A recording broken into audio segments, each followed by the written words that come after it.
Roy Marten mengenang kebaikan dari sosok mendiang Rima Melati, dilansir dari tribunnews.com.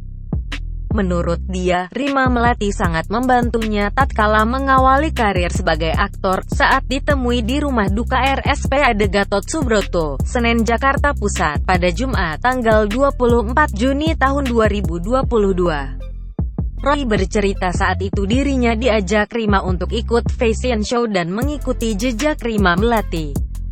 Ketika dirinya baru memulai karir di Jakarta, nama Rima Melati sudah sangat besar di dunia akting Indonesia.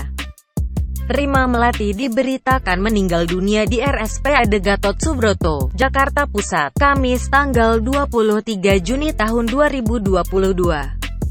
Kepergiannya membawa duka mendalam bagi keluarga, sahabat, dan insan perfilman tanah air. Jenazah Rima Melati rencananya dimakamkan pada Sabtu, tanggal 25 Juni tahun 2022, besok di TPU Tanah Kusir, Jakarta Selatan.